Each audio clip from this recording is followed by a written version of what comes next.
But I want to talk to you like you mentioned some of this in the book about the burdens and I'm guessing also the blessing of being this generation after such a large civil rights activist as your father was. What's the burden and what's the blessing? I don't know. Or are they the same? I guess I'm in those stages of grief now because I'm at the point where I'm more disappointed than anything, and I write about it in the best part of the book. I believe is the epilogue. It's when you're writing a book, you have your introduction, which you usually write kind of last, and your epilogue is last, right? Yeah. And so. For me, it was just the realization that I'm going to be the first generation as of today, as of this moment, that leaves our children a country that is not as far along as the one that we inherited. And what do you count when you say those things? Affirmative action, I'm guessing. You can the affirmative action, reproductive rights. Yeah. Just our history being taught in schools, just the fierce attacks against pedagogy, sound pedagogy, the attacks against science or climate science. Here we are. We're having the arguably first or second most intense hurricane to hit the country in the next couple of days. Yes. And people are asking the question, why? And I can tell you why. Yes. Right. But it's those attacks against science and common sense.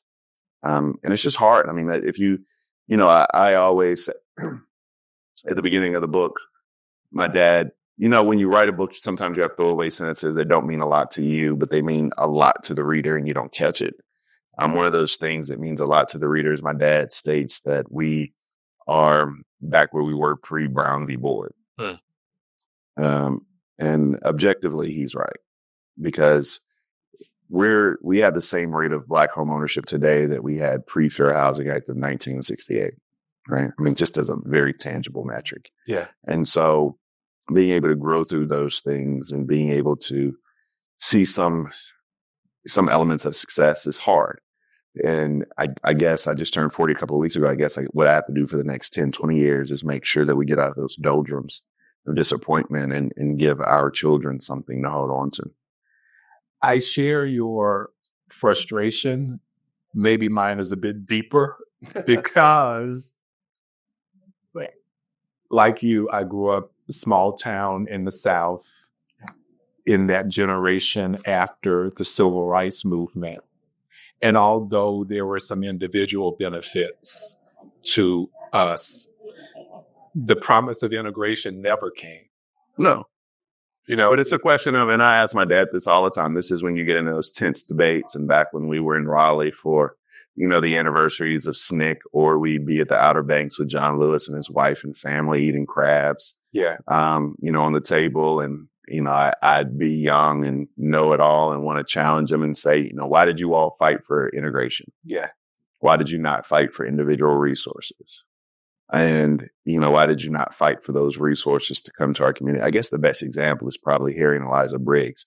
Harry and Eliza Briggs didn't necessarily fight for school integration when they filed Briggs v. Elliott, which was the first case filed in the landmark collection of cases known as Brown v. Board. All they wanted, though, was school buses for Black kids. Yeah. Right. That's all they wanted. And so, when you talk to my dad and those about, of course, hindsight is whatever it is. And they tell you that they had the impression that with that integration would come the resources. And, it wasn't a missed battle or a loss by any stretch. I just think that we feel as if we thought we would have been further along today than we are. Yeah. And so my parents were born, my father born in 1945. Mine in 44. My mother was born in 1951. My mom in 51. Okay. Yeah. They never went to school with any white people. So my mom was a part of the desegregating class of Hamilton High School in Funkytown, as we call it, but Memphis, Tennessee. Okay. So, as much as my dad gets the SNCC and all that other stuff, my mom was also decently excluded or kind of taken out of the movement because her dad was a big Baptist preacher. Yeah. And so she went to a good high school, or she desegregated that high school, but that was about it. And she went to Gustavus Adolphus. You know how far away that is from the South? No, is that Minnesota? Yes. Minnesota. Okay. Yes. Okay. So that's where Yeah. that's where my grandparents sent my mom to Yeah. school, that as far away as she possibly could. So my parents didn't go to school with any white people. My high school in my hometown when I was graduating was probably 99% Black. The only white people there were the ones who couldn't afford to go to the new segregation academy that formed the same summer that the federal government said that you have to integrate. You call them segregation academies, the white flight schools? Yes. Yes. So, and I'm from South Carolina. So like, what year did you graduate high school? 93. Okay. So I graduated high school in 2001.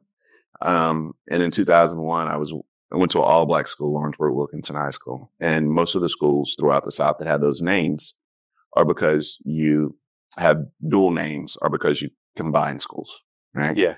And so Orangeburg High School was the white school. Wilkinson was the Black school. And I went to Orangeburg Wilkinson, which was the combined school. But we had those white flight schools. They were just all named Andrew Jackson or Robert E. Lee or Jefferson Davis Academy. And you can kind of get the vibe of what those schools were. Yes. And I didn't see many white people in my high school, very few, if any. I remind people often, I had like one or two. Mr. Trisecki was one of my favorite teachers. He taught me physics. But he might have been the only white teacher I had in high school. Wow. And then I went to Morehouse, where we went you gotta realize at Morehouse, you went entire weeks without seeing white folk, unless you went down to Emory or like off campus or whatever. Yeah. And so I don't know. It was a very interesting matriculation, to say the least. When we talk about going backward, I'm glad that you mentioned science and education. And I wanted to ask you specifically about your daughter, Sadie. And I say that because I got a kidney transplant February 24th, 2020. So if it had been the next week, you wouldn't have been able to get it. They would have shut down all of the... Were you in the hospital during that time? I was in the hospital for like those 2 or 3 days. So this was the day before Mardi Gras 2020. And if you'll remember, because it was national news, should the mayor have shut down Mardi Gras in 2020, et cetera, et cetera. So Mardi Gras was like the initial super spreader event in New Orleans. So it was the day before that I had the surgery. But coming out into a world after this surgery, after being prescribed these immunosuppressing drugs. How many are you on now? 3, including prednisone.